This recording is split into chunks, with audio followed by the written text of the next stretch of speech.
Eduardo, ¿cómo te va? Hola, ¿cómo estás, Gustavo? Y bueno, hace tiempo, desde el año pasado que no nos vemos, sí. pues, por supuesto seguimos más o menos encerrados.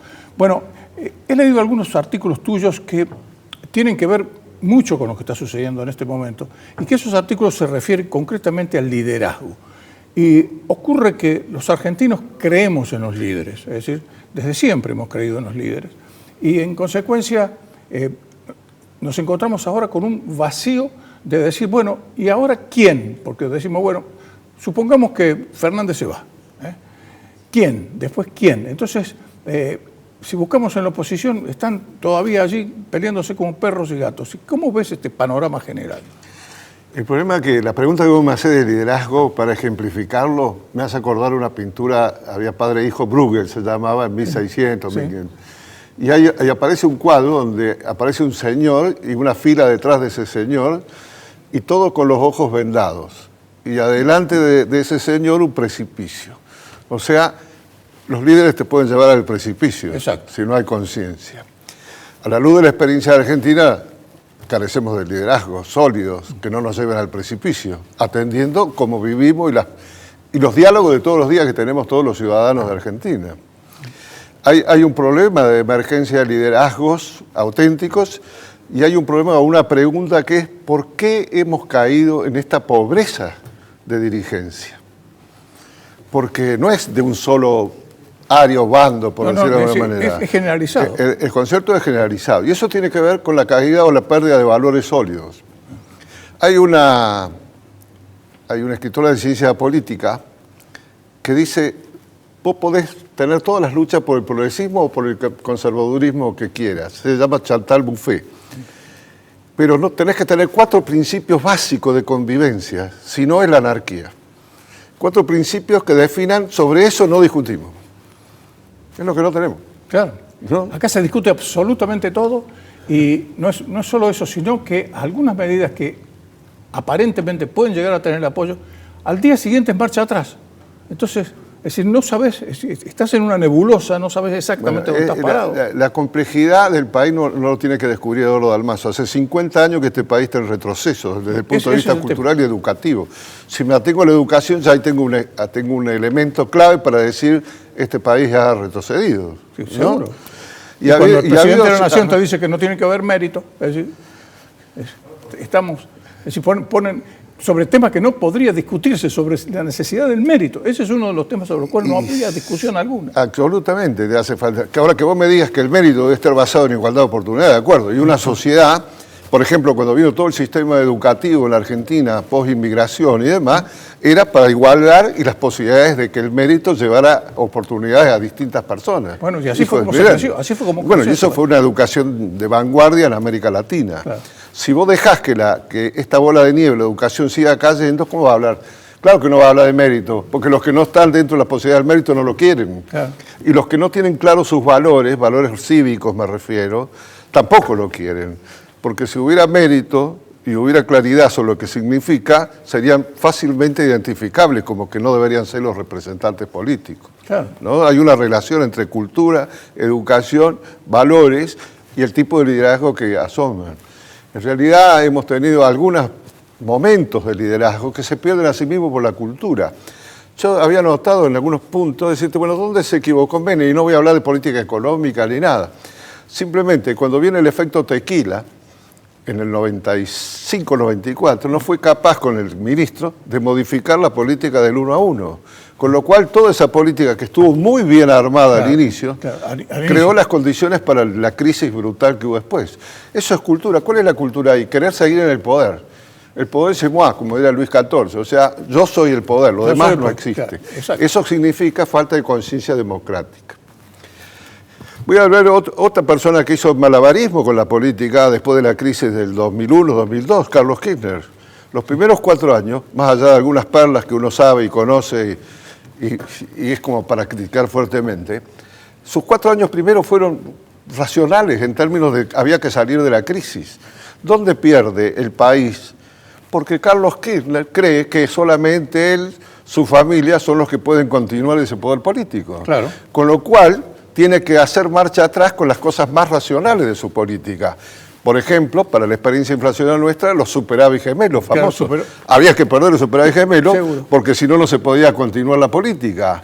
O estatizar los fondos de pensión cuando se podría haber controlado de otra manera. Exacto. O malversar la caja de jubilaciones haciendo que los trabajadores paguen esa malversación. Porque esa malversación que hizo el señor Boudou and Company, y creo que el actual presidente de la Cámara de Diputados, sí, no malversó a Eduardo Dalmazo, que también le tocó. Malversó a los trabajadores que aportan toda su vida y tienen magras jubilaciones.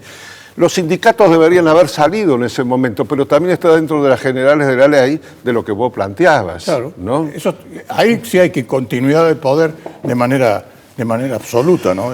Entonces, estamos ante una decadencia larga, no es de ahora, no es de Fernández actual, digamos, más allá del papel que hace. Claro, digamos, ¿qué liderazgo tenía Alberto Fernández? Era un oscuro ex dirigente, ex jefe de gabinete que estaba en las sombras y de golpe, como de la caja de Pandora, lo saca Cristina Kirchner. La única que tiene cierto liderazgo, ¿no? Porque por lo menos tiene un sector... Y ahí viene un tema interesantísimo. Este país necesita de un acuerdo. Seguro. No el acuerdo de la Moncloa, un acuerdo de inversiones, un acuerdo de crecimiento sería el concepto. ¿Cómo crecemos?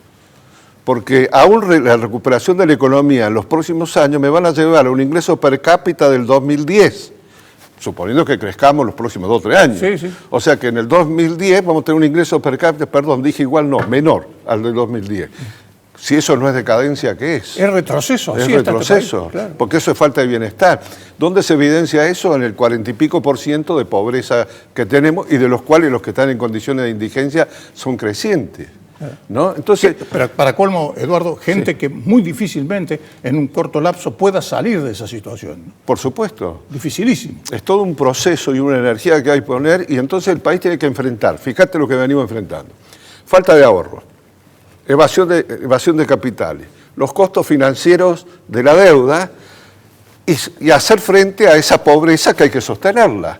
Sobre eso hay que trabajar, no es imposible que lo haga una fracción, salvo que esa fracción le importe nada de nada, que es una posibilidad también. Pero vamos a suponer que no. Hay que enfrentar esos 4 elementos que son un peso muerto para la sociedad como conjunto y que es necesario salirlo y superarlo. Se puede superar, sí, pero ¿a través de qué? De liderazgo diferente. Claro. Aparte yo tengo una pregunta que no tengo respuesta. Vos dijiste recién, la expresidenta Fernández sigue liderando una fracción importante. Estoy de acuerdo. Ahora, hay una situación difícil porque ¿cómo haces acuerdos que requieren un pacto de buena fe cuando parte de los que tendrían que firmar están en los tribunales?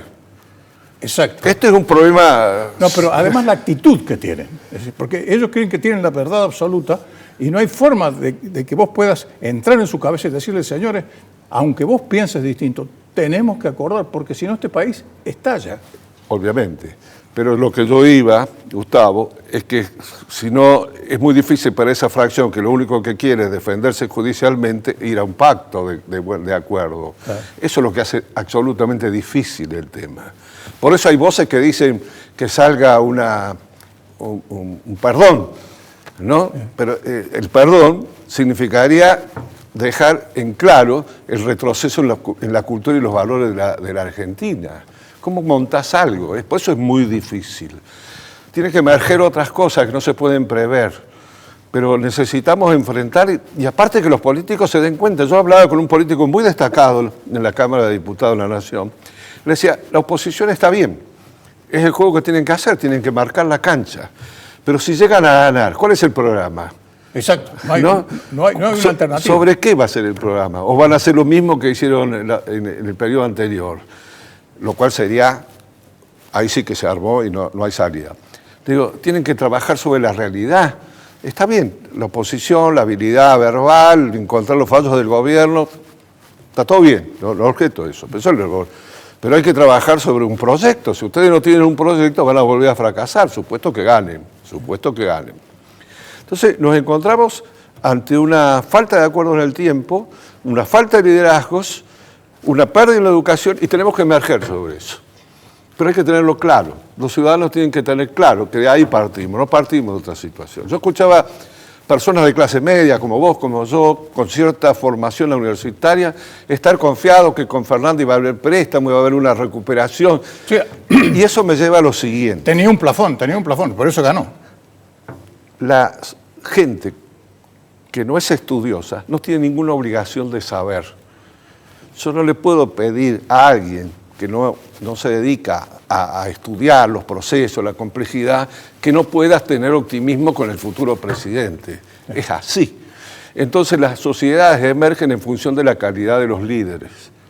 Entonces el tema es cómo desafiamos para encontrar nuevos liderazgos. Y no hay receta, emergen o no emergen. Claro.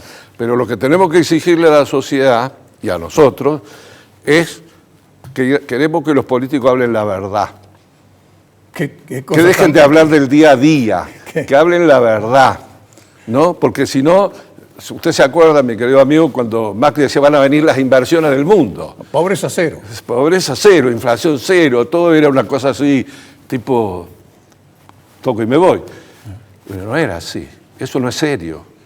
Y del otro lado, cuando prometían que los créditos para los jubilados, lo otro, cuando habían degradado el sistema jubilatorio, y lo insisto, el desmedro de los trabajadores. Es una cosa que me produce mucho malestar que los sindicatos no hayan salido a cuestionar esas modificaciones que creo que fueron en el 2007. Pero ahora todavía siguen quietos cuando modificaron la ley jubilatoria. Son miseria lo que están cobrando. Le han tirado un bonito de 1.500 pesos ahora. Pero emerge ahí, más todo lo otro. Entonces, bien, para sintetizar lo que se puede hacer en un programa, los sectores corporativos de la industria, de los negocios, tienen que también cambiar, modificar el discurso, plantear un proyecto. Y ahí se viene el tema que está ahora en discusión. ¿De dónde surge la inflación? La inflación es multicausal, no hay una sola causa. Seguro. Hay algunas cosas que precipitan. Pero evidentemente tiene que haber un discurso consecuente en el sector empresarial. Y ahí tenemos un problema. Hay sectores empresarios competitivos en el mundo y hay sectores empresarios que necesitan el apoyo. También hay que blanquearlo a eso. ¿Cuáles son los sectores que sin apoyo morirían? ¿No? Hay que blanquearlo. Y otro sector que nunca ha hecho una definición política y actúa como gremio y es poderosísimo, es el sector del campo. Yo escribí un artículo que creo que vos lo leíste, las voces del campo que faltan. Basta de que hablen como gremialistas. Tienen el poder y son auténticamente nacionales en el 80%. Verdaderamente el capital nacional está ahí. Exacto. Son innovadores en lo suyo, pero sus discursos son gremiales en el sentido reivindicatorio. Pelean por el precio de la soja, no digo que no lo hagan, pero no tienen un proyecto que los incluya a ellos e incluya al conjunto del país. Y ahí sería una variante importante para introducir.